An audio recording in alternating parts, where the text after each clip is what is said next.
Elle avait grandi à Belgrave, une petite ville à 35 km de Melbourne. Une famille sans histoire, très aisée, résultat brillant à l'école. Elle avait même reçu une instruction religieuse solide. D'ailleurs, elle se rendait à la messe tous les dimanches. Et puis tout a basculé. Comment ? Cela a commencé par une visite à la bibliothèque municipale. Un livre l'attire. La couverture est noire, des visages décharnés l'occupent, des hommes derrière des barbelés. C'est un livre sur la Shoah. Ce qu'elle découvre en feuilletant rapidement les pages la bouleverse, la pénètre intimement. Elle emprunte le livre et puis elle a le sentiment que cette histoire, c'est son histoire. Elle souffre avec ses hommes, ses femmes, ses enfants.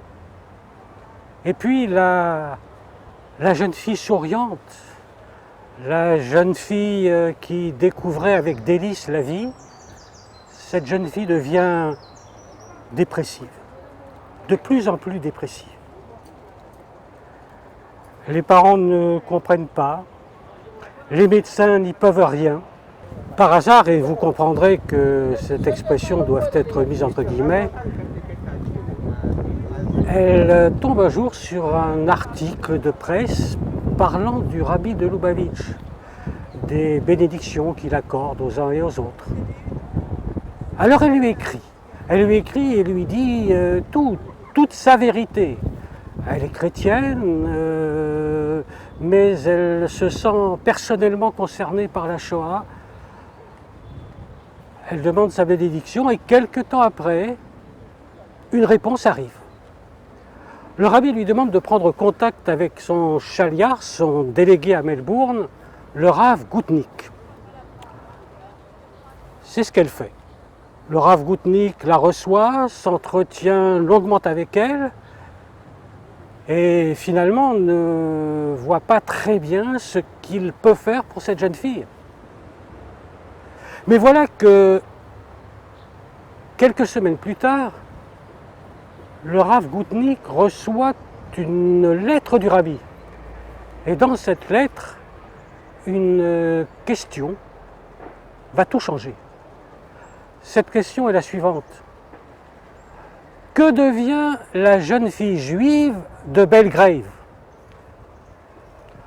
Le rabbi, autrement dit, indique clairement au Rav Gutnick que la jeune fille chrétienne est en fait une jeune fille juive. Alors il se rend chez les parents, mais l'accueil est glacial, le mot est faible.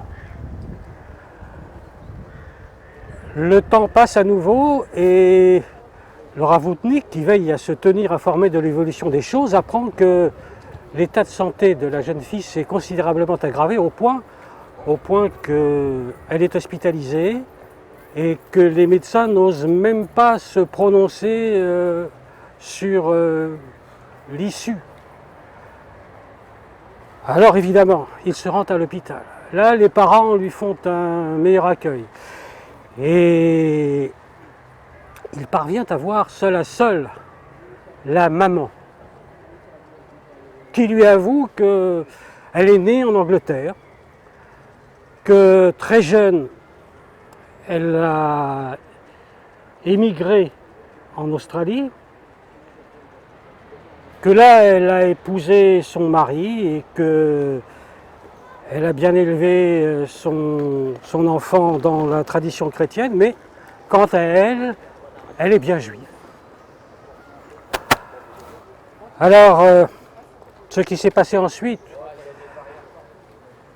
bien des choses, mais il suffira de dire que, à la fin des fins, cette jeune fille de Belgrave est devenue une maman observante de la Torah et des mitzvot, et que ses fils ont même été élève de la yeshiva Tom Chait Mimim Lubavitch.